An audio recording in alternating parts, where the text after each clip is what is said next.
It's about 20 minutes to the top of the hour. Karibu sana. This is Morning Cafe. I'm yours truly, Stanley Nyeringita. I hope umeamka vizuri. And we're about to have a very interesting conversation that really touches so many people in this country. Seeking jobs abroad. And that is our question of the day for you. The next about 20 minutes or so is what we're going to be discussing with Moses Adala. He's the CEO of Competitive Manpower International Limited. Karibu sana, sir. Thank you. Thank you for having me here. And our question of the day to the audience is, what is your take on Kenyans seeking jobs abroad? There is so much of your feedback on our socials. 22047 is our SMS number. You can also call in live to just seek more clarification on this, as also to give us your input on the same, 0795 045 864. But then before we kickstart this conversation, I'd like us to have one of the stories done by George Maringa on how teachers are going to be seeking jobs abroad. Then we can continue. Kenya could soon be sending its teachers to work abroad, according to Education CS Julius Migos. While appearing before the Senate to answer questions, CS Julius Migos revealed that Kenya has over 400,000 teachers who are qualified but are unemployed, adding that this is very unfair to them. It's no secret that we have over 400,000 trained teachers that do not have jobs. Even this 20,000 does not do any justice to that number. This limitation is because of financial resources and lack of budgets. Ogamba further revealing that some of the said teachers have been jobless for over 10 years. Thus, the government will be exploring new strategies to curb the current situation. The strategy that we have currently is we are trying to see whether we can have these teachers also go to teach in other countries, for example, so that, because we have teachers who've been out here for 10 years, and that's really, really unfair. So we are trying to find out whether we can come up with strategies. Kenya would, however, need to be listed as a native English-speaking country, a critical requirement that will allow Kenyan teachers to teach abroad. We are trying to ensure that Kenya is listed as a native English-speaking country, because that is a basis of sending teachers outside the country to work. Once we make that proposal and it's accredited, then we'll be able to reduce the Teachers Service Commission is also working to employ 46,000 junior secondary teachers to permanent and pensionable terms.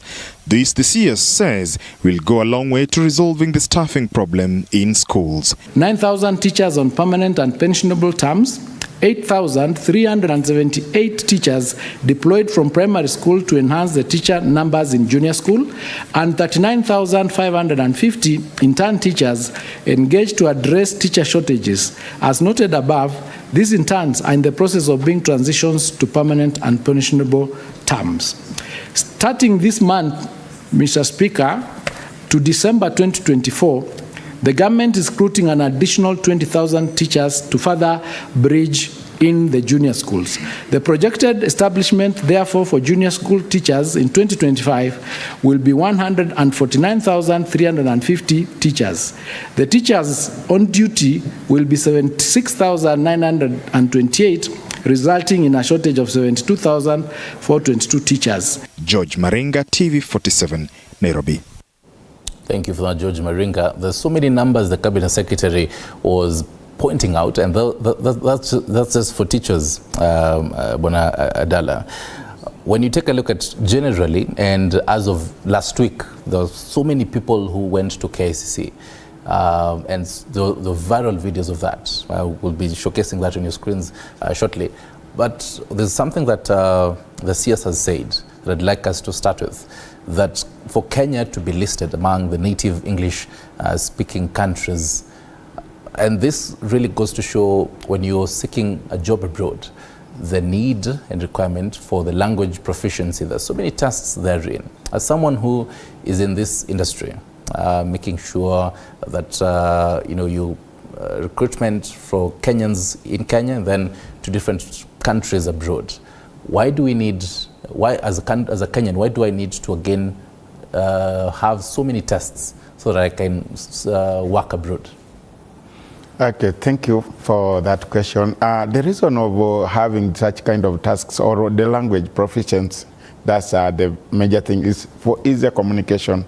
You find that in most cases, actually, people who live Kenya, the only language that unites us is the English one at the moment.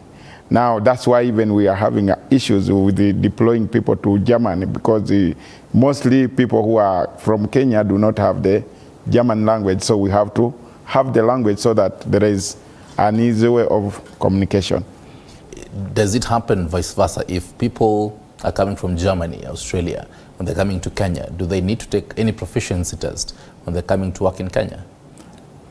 Yeah, definitely they have to, because but for them, most of the time, they do have interpreters. They move along with the interpreters, so which we mostly cannot afford. So what we need is to have the language, the native language where you are going to work, so that work becomes easier for you. The instructions, most of the time, the instruction is given to the native language. All right. Yes. Do you think that's a bit unfair even for the Kenyans here? Because there are hundreds, as I was saying, hundreds of people last week. And for over the years, we've seen that a lot. And one would sit for one exam. They'd fail for about even 4 times. They'd have to pass maybe even the 5th time. Is that a bit unfair for Kenyans who are seeking jobs abroad? To the system, yes, it's fair. It's fair for the purposes of failing to not to have problems where you've gone, so that you at least have to understand how to communicate with them. All right. It's a fair practice. Right. Yes. And one would wonder, even away from the language proficiency, the requirements, if I had a certain quality in Kenya, if, for example, you're a teacher, yes, and you've lived, you've attained a certain standard, when you living to work to a different country, you have to again have other certificates, additional certificates. But then when you're coming back to the country, when you're now seeking jobs after having worked abroad, you'd be told that you're overqualified. Is there need to have a standard for global, kind of a global standard that ensures that if I live from Kenya to any other part of the country, that I do not have to again sit for other examinations and other certificates? Okay. The reason why we have that is because of the difference in the education system. You find that there are things that we are taught here which are not taught in those countries. So you find that you must meet their qualifications. And when you come back home, the reason why people say you are overqualified is the fear. Okay. Somebody, your boss, to fear to be terminated or to be replaced. But it's an issue of just a fear. But I don't see the reason that you are coming from abroad so somebody cannot hire you because you are overqualified. Yes. But on that issue of our education system, yes, vis-a-vis what is out there, because if you're training someone who's in Kenya and you want them to work abroad, and these are sentiments we've heard from government people. The National Assembly Speaker Moses Wetangula, I remember last year during Mount Kenya University graduation, said that, and was advising students that they need to seek opportunities abroad. So this is, even we've had the president urging Kenyans the need to seek job opportunities abroad. So if we are moving to this direction, then do we need to make sure that our education system is at par to where we are taking our people out there? Yeah, exactly. Especially on the technical part, we really need to do a lot of technical skills, because the kind of education that we have right now in Kenya, it has been just theory. Okay. But when you move out there, it's a kind of practical. That's what they really need to see that you can perform. All right. Yes. Still last week, there's something Cabinet Secretary of Labour, Alfred Mutua, said. He said next week, no, that was last week, so we do hope now this week, I'm going to another country to look for ICT jobs.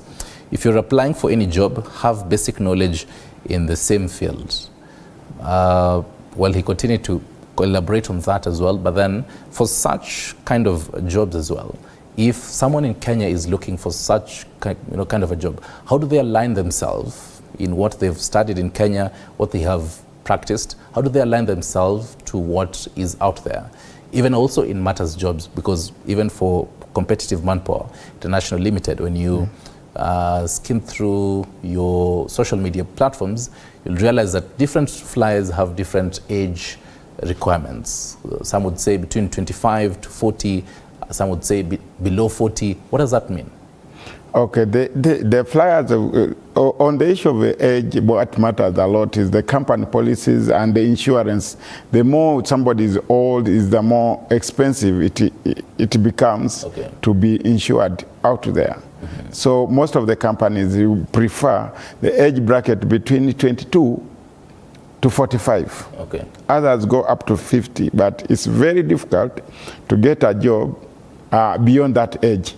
Because of the insurance issues that comes up with the job opportunities that you would have got abroad. All right. Yeah. Now, how does one align themselves to a certain job? If you've practiced, let's say for this one that Alfred Bintua says he's going to be looking for ICT jobs. So someone sees this and they're definitely excited that I might just be getting an ICT job out there. But how do they align what they've had in Kenya to what might be out there? Okay, with ICT, so almost it's the same actually, world over. Okay. Meaning that somebody who has really studied ICT here is capable to go and work abroad to any other country, as long as is working within the parameters of the language that is studied. That is, for instance, from here, it's English. Then when it comes to the technical one, if it's plumbing, you must be a plumber. So as long as, the problem with us, mostly we say, for instance, I can say a plumber, I'm a plumber. I do have the papers for plumbing, but I've never practiced. So when I'm given an opportunity to perform, I cannot. Okay. That's where we are having a challenge. And that's why you even saw Mr. Mutua saying that there was a lot of failures. Yeah, because some papers are not, I'm not saying all, but some are not genuine, to be honest. Right. Yes. So, and even speaking of papers, walk us through the process of a job is advertised. Let's say it is in Dubai, for example, yes, and they're looking for ICT people. Yes. So what is the process like? What are the documents that I need to have before I land to actually start that job? Walk us through all that process and the documents that I need. Okay, the first thing that when you want to go to work abroad is the passport. That's the travel document. Okay. Then the second thing is the papers. You must they must be certified by the Ministry of Education to attest that they are authentic. You went through the right process. Then from there we have things like medical checkup. So you must be medically fit. Experience. Mostly actually they do not have time for, they will train you, but they need somebody who has at least attained some kind of experience. So experience, at least you must, if you want to go to work abroad, at least have 2 years. Okay. 2 years or 3 years of experience. All right. Yes. If I am working with a recruitment agency, yes, how much of baggage is lifted off my shoulders if now, let's say, for competitive manpower is working to help me on this bit, and particularly for the travel documents? Okay, it depends also with the companies. We have companies which, from medical all the way, even passports, the company processes for you. Meaning that what you need to do is just to present yourself. That's one. Okay, there are three. There are three types. The one where a company pays for everything, including the passport. Then there is a second option where the company pays for the flight tickets. It says, okay, I need the people, but I will only pay for the flight ticket. Okay. That's the second option. Right. Then we also have the third option, whereby somebody, the company says, okay, I need the people, but you will pay me a certain amount of money. That's called a commission. Okay. So, but legally it's not acceptable, but it is happening. Okay. Yes, but legally it's not acceptable. Right. That kind of job orders is, by law, is not allowed. All right. Yes. So on that process of applying for this job, for example, hypothetically, this job, I saw it via one of the recruitment agencies and applied through it. So walk us through that process. So after applying, what happens until you land that job in that country? Okay, the first thing, but when you saw an advert, even including myself, make sure that you go through the National Employment Authority website to authenticate that that company is legally registered. So that in the event that there is something which has not gone well, you have a place where you can raise your complaint. So after that, if you see the company is legally registered, if it's asking for a commission, the commission should not be more than a 1 month salary of your net 1 month salary. It should go either 1 month salary or below. Okay. When you hear a company saying, okay, you are going, for instance, you are going to work for 50,000 and is asking you for 150,000, that's already red. Yes, you must be cautious of that, because by law and the government does not allow such kind of behaviors. Right. Yes. Do you get to negotiate the salaries beforehand, before you even travel? Okay, most companies do come with what they call actually the job order. The job order comes with all the details, the terms of employment, the insurance packages, the accommodation, the insurance. That comes, actually does not give you a room to negotiate. It's either you go through that and say, okay, I've accepted, I'm taking the offer, or you decline. Yeah, that's the normal practice. All right. Yeah, like myself, the agents, we do not actually mostly go and negotiate on salaries. Most times what comes up is the job order. Okay. We also, when the job order you think is not right for your people, you leave it. You say, no, this one, it will not be accepted. It will not go through the Ministry of Labor, because what we always do, after you've got the job order, you upload it on the government portal, of which the government portal approves it. If you see actually the government will not approve it, you leave. All right. Yes. So all that happens, yes, and this person successfully now gets a job, and they get to travel. When they land in said country, let's say it's Dubai, yes, or Qatar, is it the responsibility of the agency, the government, or even the company that is employing them to ensure that they make sure they get a place to live comfortably? What happens in that whole essence? Because we really get to see this whole bit of Kenyans looking for the jobs in the country, but then when they get the jobs out there, we don't really get to know what happens there. Okay, what happens after, when you source a job here, it will indicate actually all the terms. Okay. If it's accommodation, you know there is a accommodation offered. If they are not offering accommodation, there is accommodation allowances which are given as per the company policies. Where we always have these problems that people are stranded is mostly do go with the scriptures agencies.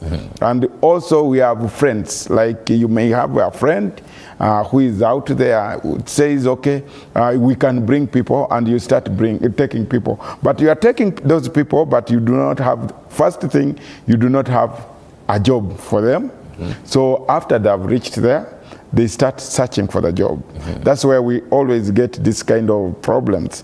But if somebody lives here in the right way, we'll have accommodation taken care of, insurance taken care of, everything. Right. Yes. How about there's always a constant communication between that person and the agency, as well as the government and the embassy? Okay, on the side of communication, sometimes there is, to be honest, there is always communication barriers. Because one, in most cases, when a job seeker lives here, going abroad first will change the mobile number. Unless this person communicates to you, you will not have access to communicate to him or her. Okay. The second thing, unless this person has gone to the embassy to register as a Kenyan who is in this country for a period of time, the embassy also cannot know that, okay, we are having such and such a person in that country unless you've gone in person to register. That's where we also have a challenge. But in most cases, we have contracts for 2 years, whereby the 2 years you always communicate to the bosses or the employer at the other side to find out the welfare of the people you've taken. And sometimes you go and visit. You go and visit them once in a while. Right. Yes. Allow me to sample some of this feedback so that you can also respond on them. Yes. First off, Colin Strutter says, good move. The most important thing is money in the pocket. Kios Vini, labor migration is also a solution to unemployed youth. Someone here says, Rogers Musungu says, we are lacking leadership. Harun Kimani, we are many, we have no jobs here in Kenya. Like me, my papers are ready, hook me up even now, I'm ready to go. Joyce Muthama says, a desperate regime. There's something I had seen. Wanyonyi says, wacha waende to lift pressure so that some of us can get employment here. And even as you also reply on this feedback, one of the biggest conversations is, as much as yes, there's the diaspora remittances that we're getting back to the country, but why don't we get and make our own jobs here in the country? Where's the conversation really huge on seeking jobs abroad and not creating jobs in the country? What is your take on that? Okay, to be honest, the way to go is, to, first of all, actually to open up the space for people to go abroad and work. I myself, right now, I have companies in 7 countries, including the US, my own company in the US. But how did I start this? I first of all went abroad to work. When I came back, that's when I started competitive. Actually, it opens up your mind. And when you come back, you will do a lot. Okay, we have a perception that people who are going abroad, they are desperate. No. I think the president has made the right move, actually. People who are going abroad right now, they will come back and do something better. Right. Yes. The president also mentioned that, I believe it was last year, that we're going to, just to quote him, we are reviewing the diaspora policy. As someone who has traveled in different parts of the country, also helps Kenyans seek job opportunities from Kenya to different parts of the country abroad. What if this whole bit of reviewing the diaspora policy and other kind of policies that touch on Kenyans in diaspora, what would you suggest? Things that you feel like are missing right now that should really be there to ensure a seamless conversation and a seamless flow of seeking job opportunities? Okay, on the issue of reviewing the diaspora policies, I think it's the right way to go. But we also need to increase the number of attachees abroad. Where we're having problems right now is you find, like the Middle East, I would give an example. You find that we have one ambassador in UAE or in Saudi coordinating so many countries. You see that the region becomes so huge for just one embassy or the yes. It becomes a bit huge, but if they can change it and also increase the number of attaches, then work will be easy. For instance, I can give an example of a country like where we've had a lot of problems. That's Saudi Arabia. Saudi Arabia is a country, one country is almost like Uganda Kenya and Tanzania combined, whereby we have only the labor touches in Riyadh, which is the capital. And you find all these other places, there is nobody. If we want to get services, you have to move all the way from wherever you are, Tabuk, Damam, or anywhere to Riyadh.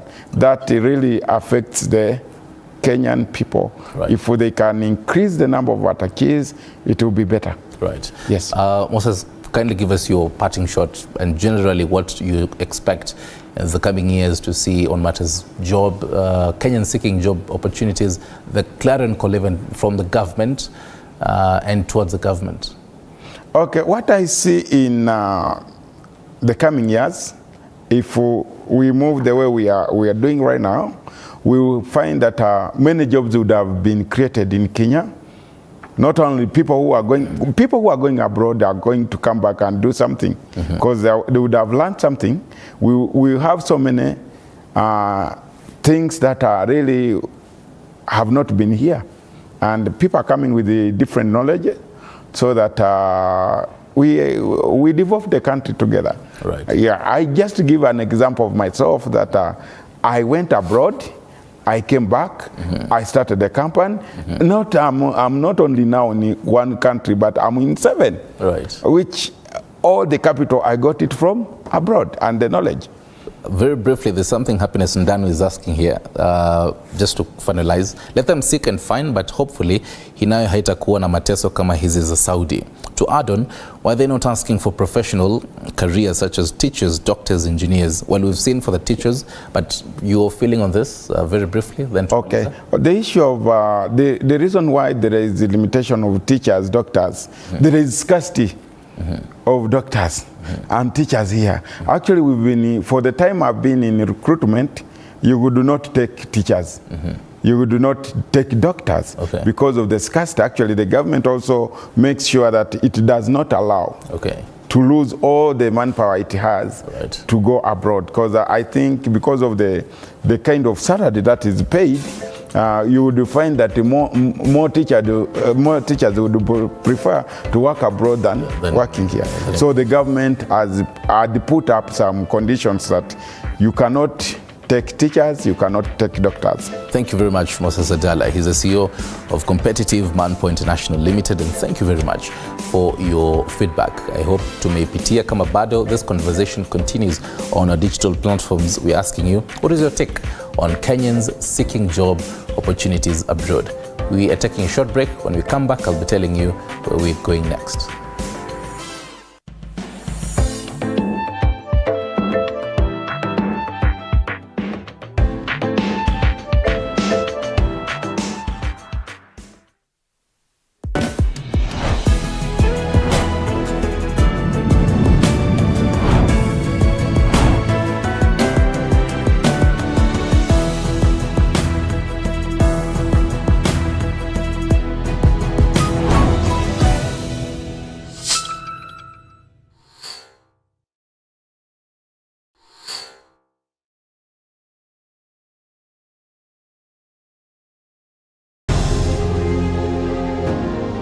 Vile unavyojua watoto wengi sana hawana namna.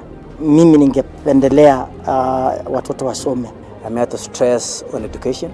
At the same time, let us actually do any kind of sport that we are doing. Sport speaks the best language to everybody. Tunataka tutafute talents. Zile raw talents kutoka kule nyumbani mashinani mahali tuko leo. Hizi mbio za Chepsaita, like all other sports, zinaleta watu pamoja. We want to use this event to uplift the lives of the community. Anafurahia hii mchezo sana. Hata sikaange naambianga watu tuende Chepsaita.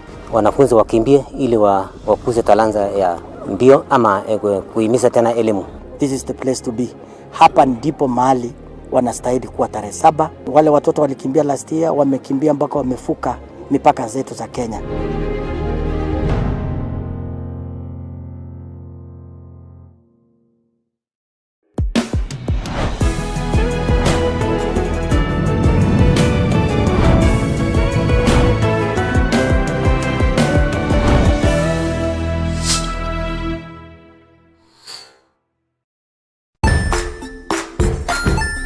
Hey there friends, welcome to Kids on the